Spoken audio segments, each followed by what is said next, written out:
The perimenopause journey hit me like a giant tsunami.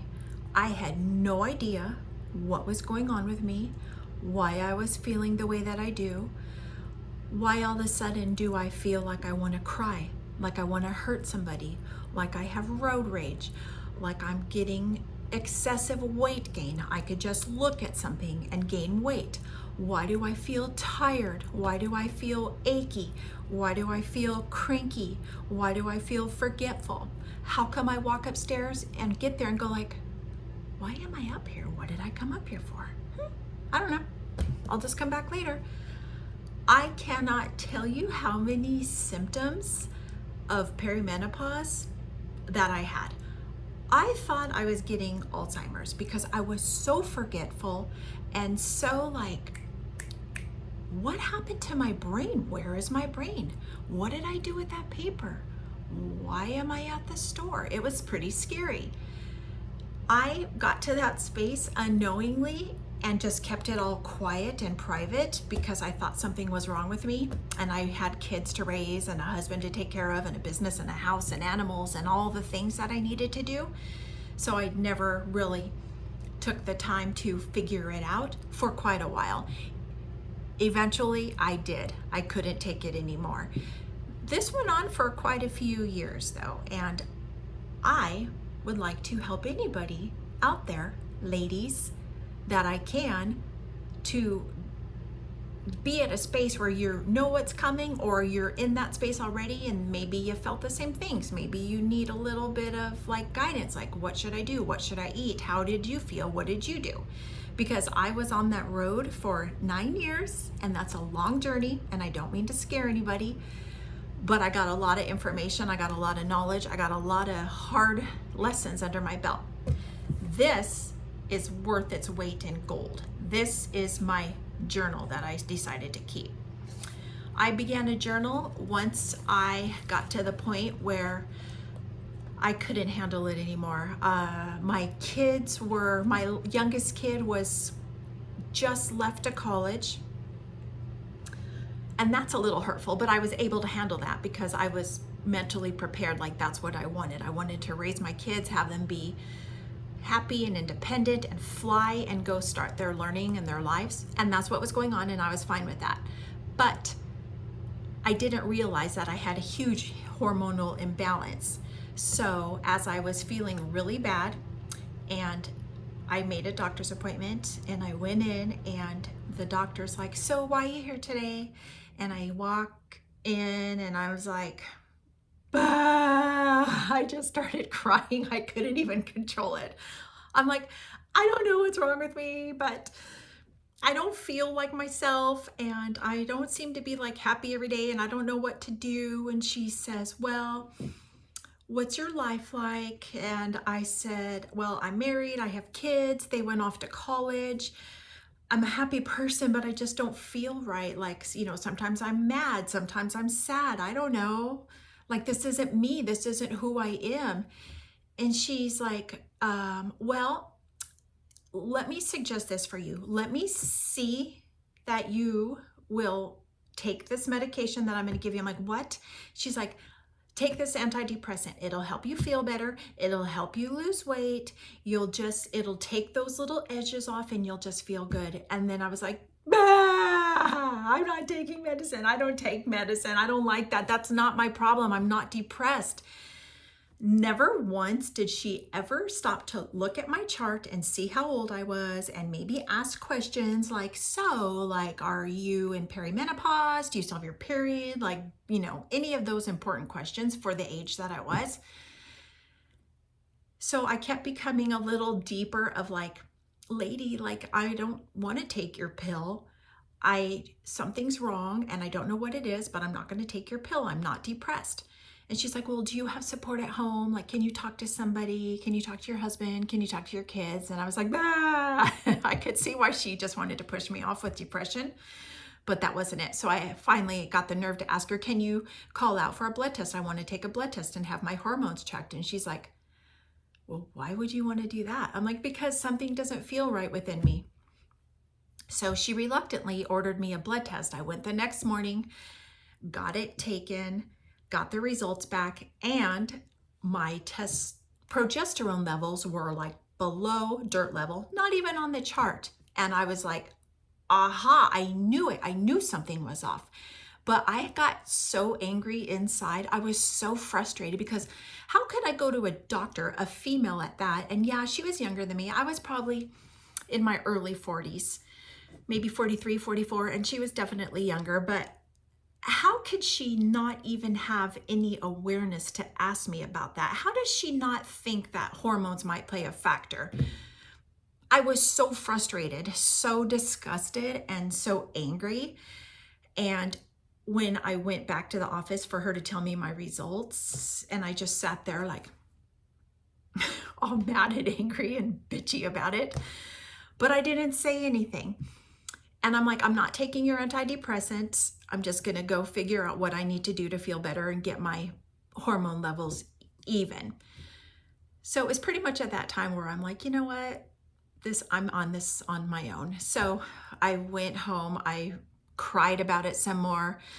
I researched about it. I felt sorry for myself. I felt like a victim. Finally, one day I'm like, I got to make changes. I cannot continue to sit here in a job that I was not content with, and it didn't bring me any inner peace, and then go home and then feel sorry for myself, and then feel that I deserve to eat like a bag of cookies or a bag of Reese's. Yeah, the whole bag. And then sit there on the couch and be like, oh my God, I hate myself. Why did I do that? I feel so horrible. And then I started to take mental note of like, after I eat that stuff, I don't feel good. So then I started to take a journal.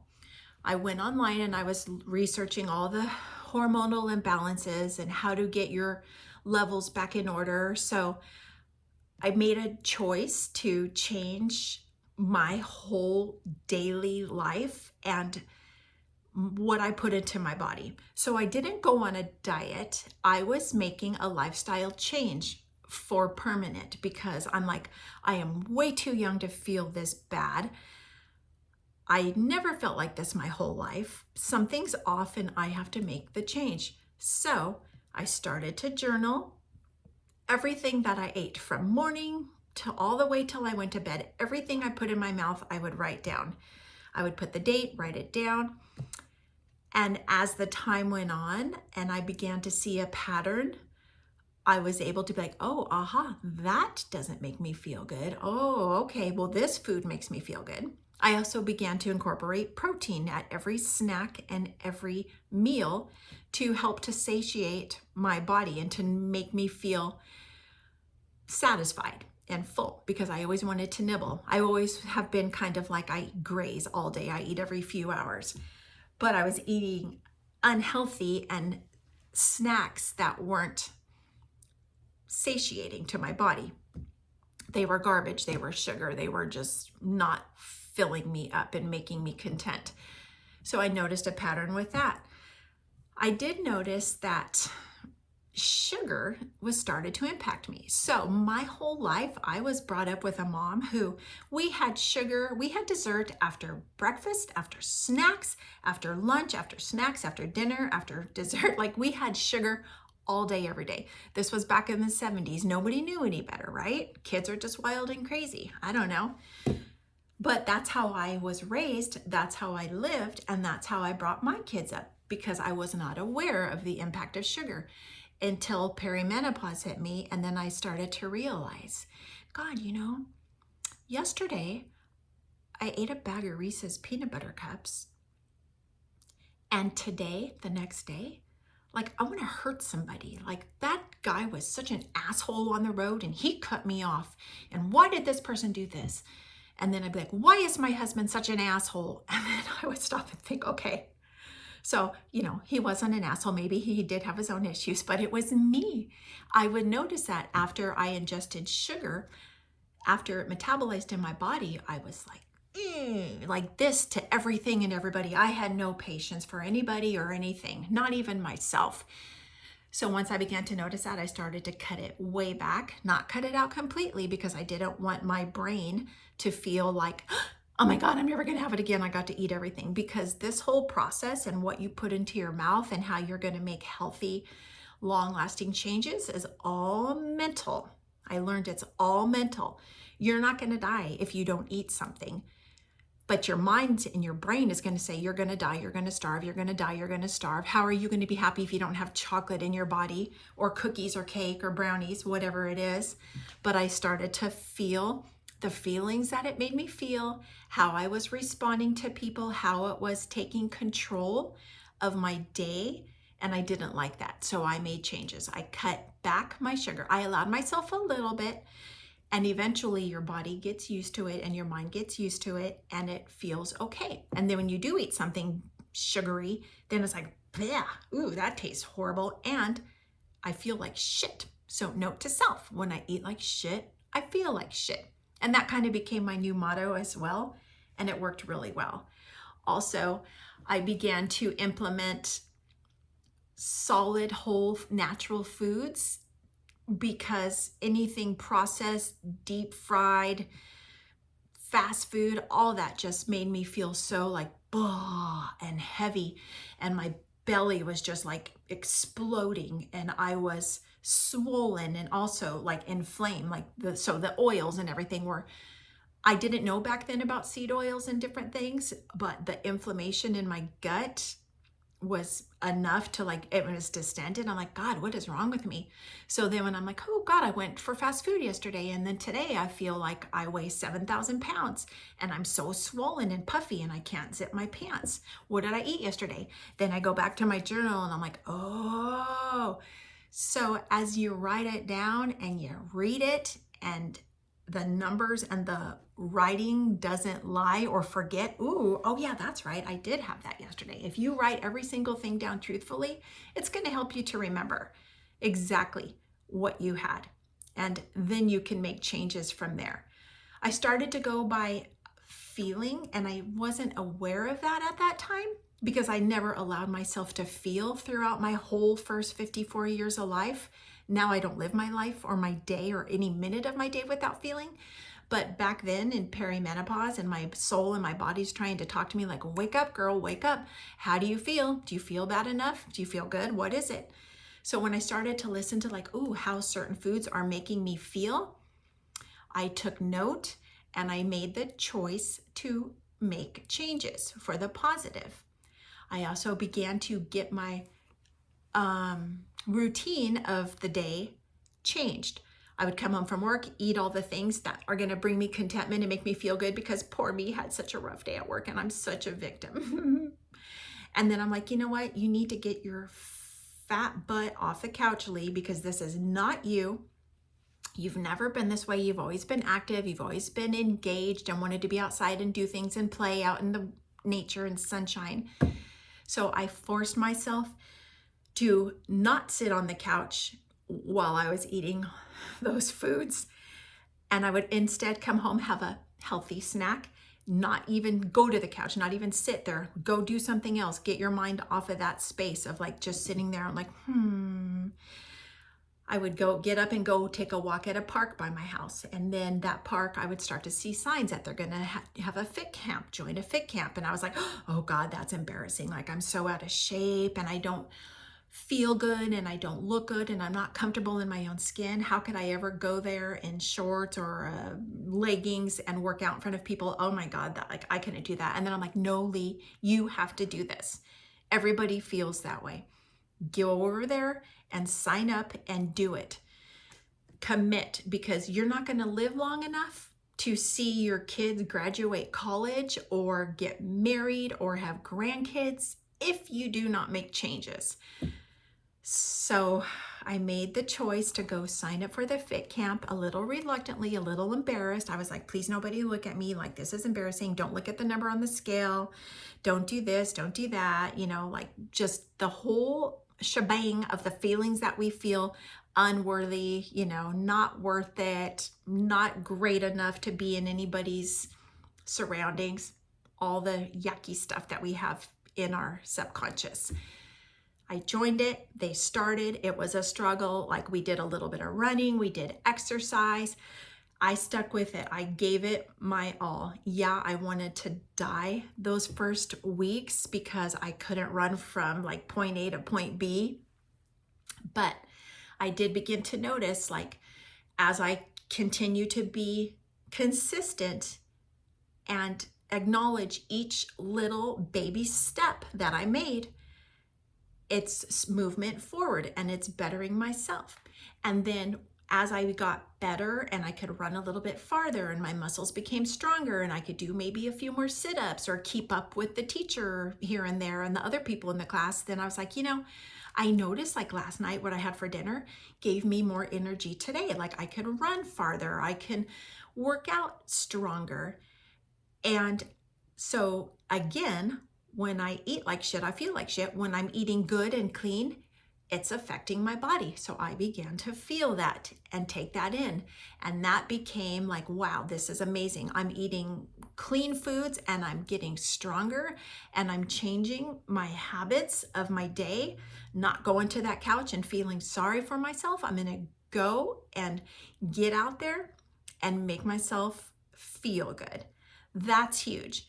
And like I said, I learned, and I say this with love, it's all mental. It's a mental game. And they say if you do something consistently for 14 days, in 14 consecutive days, it becomes a habit. And I began to remember that. I'm like, I got to do this. I got to do that. So like, it's so important. And for perimenopause and the hormonal imbalance, to put clean foods in your body and to get movement is so essential. I just cannot say it enough. Like I'm so passionate about what you put in your mouth and get movement in your body, and it's going to bring you life. And getting movement in your body, if you're in an area that you can be outside, is even better, because the elements of nature, the sunshine, the grass, the trees, the clouds, the fresh air, it all brings life into your body. And it grounds you and it centers you, and it's a beautiful feeling, absolutely beautiful. Like that was such a great space in my life, and I would feel so good after doing my fit camps at the park. And I decided I'm going rain or shine, day or night, it doesn't matter, I will be there. And I would be there running in the rain, which is absolutely one of my favorite things to do. I was a little scared at first, but it feels so good to do that. But I would feel so proud of myself and like, yes, I did it. I conquered it. I didn't give in. I didn't let any element ever say, no, you're not going to do that today. And that just continued to make me feel better internally, in my heart. It gave me more self-confidence. It made my hormones balance better. I was easier to deal with daily life of things that were hard for me. So much better than like driving through fast food, shoving all that greasy, deep fried garbage in your body, and then going to get some dessert and a soda. And then you're like, yeah, I feel really good right now for the 3 minutes that it takes to eat it. But then afterwards you're like, I need a nap. I feel so bad. And then you're like, why did I eat that? I'm so mad at myself. Like it's a vicious downward spiral that can be broken by choice. Yes, it's hard, but yes, it can be done.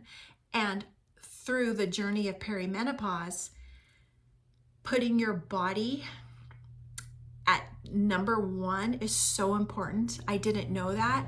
I had no education or awareness of perimenopause and what it does to your bones and your body and your skin and your hair and your nails. Everything is affected by it, let alone the internal, your mind. And if you've already got like things in your life that you're not content with, or you're tired, you're run down, you cannot handle any more pressure. It comes at a time in your life where you're getting older, your parents are getting older, your kids are getting older, and dynamics are changing, things are changing.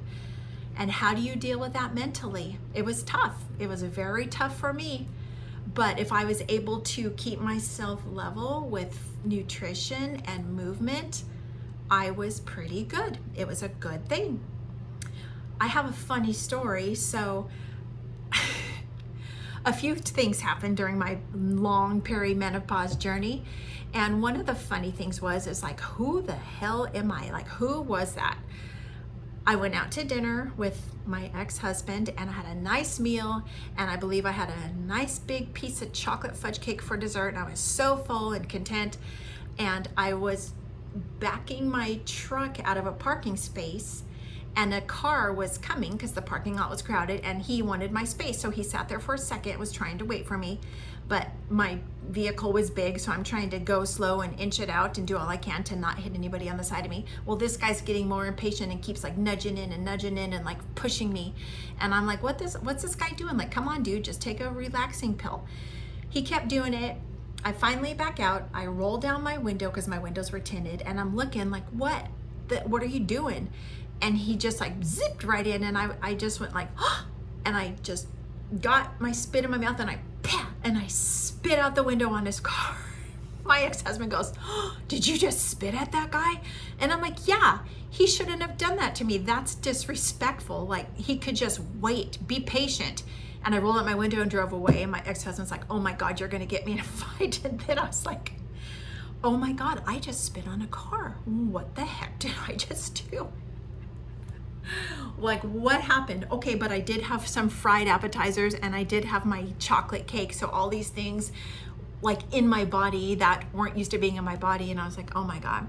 Another funny story, one time before I went on this proper nutrition and exercise, and I was at a ranch with my daughter working our horse, and my daughter's got a more spicy, like out there personality, and we were working the horse, and I did something, and I was kind of like, like not feeling confident, not feeling good about myself, didn't have my shoulders back and my chin up. I was just like, and I did something, and she's like, Mom, like, what are you doing? And she was in high school, and I remember like, I looked at her, and then I just like turned my head away and put my head down, and I was walking away to go hide because I was just like, I was crying, like she yelled at me, and I didn't know what I was crying for. And she kind of waits a couple minutes, and then she comes behind me and she looks at me. She's like, are you crying? And I'm like, yeah. She's like, why? I'm like, I don't know. I was just so emotional and just so not in a good space. And I want to be able to help anybody that's there. Like, it's such a hard time of life. It can be. Some people don't have any issues. Some people just fly by, no problem at all. I had a pretty tough time.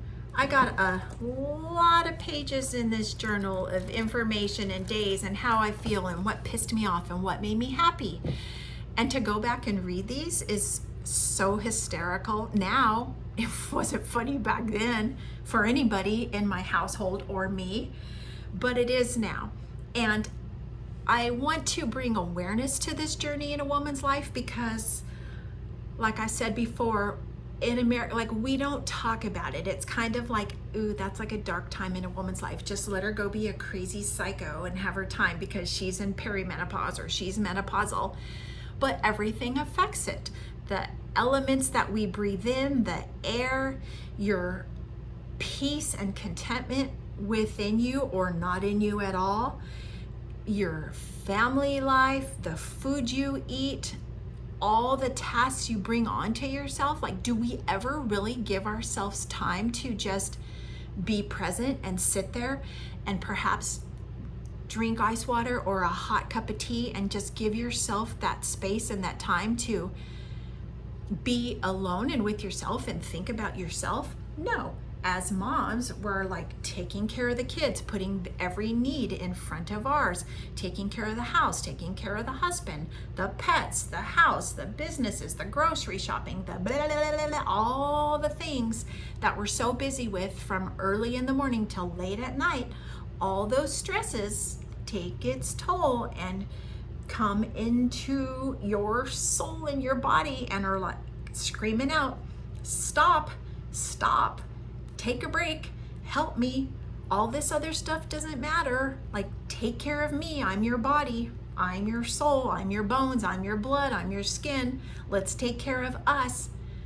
But we don't. I never did. I never gave myself the time for self-care, self-love. If I did, I would be guilty. I would feel guilty. I would feel shameful. and I wouldn't do it. I put everybody else ahead of myself. And at this space in your life, it's very important and essential to put yourself first. Easier said than done, and I can verify that through my own experiences. And actually, throughout your life, throughout one's life, to allow yourself to give yourself and accept self-care is a priority. Like I said, I never allowed that, and it took its toll, and it festered up, and it came up. 54 years of my life with no self-care is a long time. So I can say with certainty that I highly recommend that you allow yourself self-care, whether that's just going away on a walk by yourself, going to get a facial or a pedicure, any kind of me time, even maybe just going to take a bath peacefully alone, just you time. You yourself as an individual, not as a mom, not as a wife, not as an employee, not as a business owner, not as this or that or this or that, just you.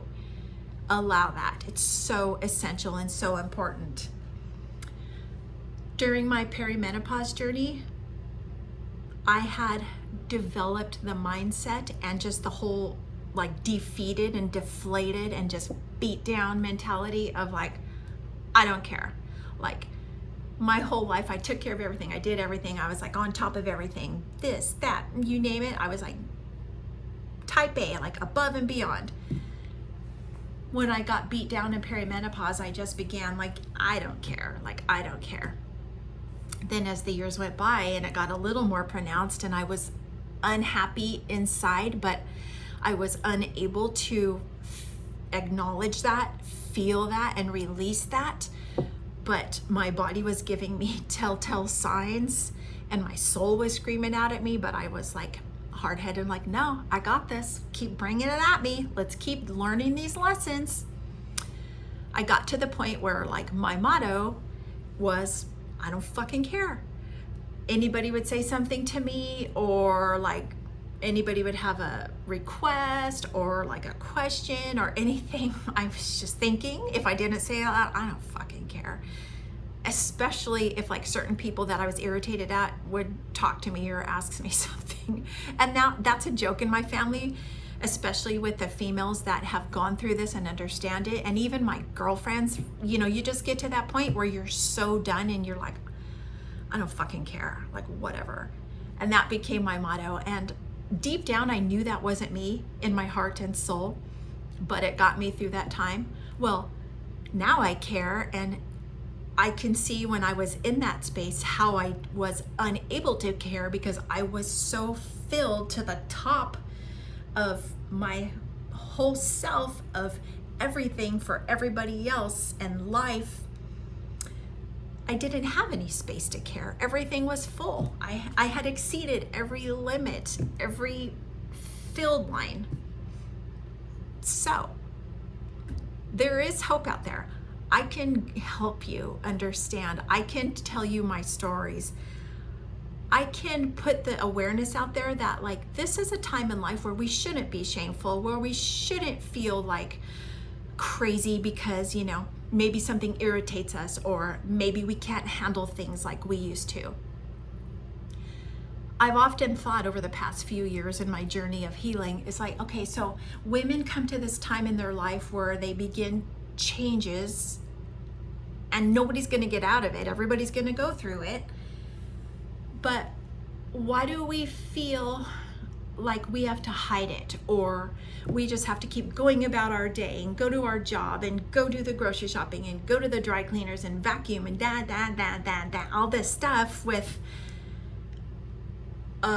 pride that like, you know what? I just need to lay on the bed in the fetal position and take some breaths because this is all I have today. There was so many days where like I would be so exhausted and so tired, and I'd be like, why am I even tired? Like shaming myself for feeling tired. Why am I even tired? Like, what did I do today? Wow, I sat at a desk and then I ate a bag of cookies. Why? I didn't exert myself. Why am I tired? That was my body be like, Lee, Let's take these little symptoms and feelings and think about them and make them better. But I didn't for a long time. But I want ladies to be aware, like, you're gonna have these feelings. It's okay. Take the time, take the moments to be present with yourself and allow yourself to feel that. It's huge in a woman's life to, like, you're born, you grow up, you might get married, you might have babies, and your whole self is lived for everybody else. And now this menopausal, perimenopausal time, hormonal imbalances, hormonal changes are trying to bring you back into yourself unknowingly. I feel like maybe this was a plan.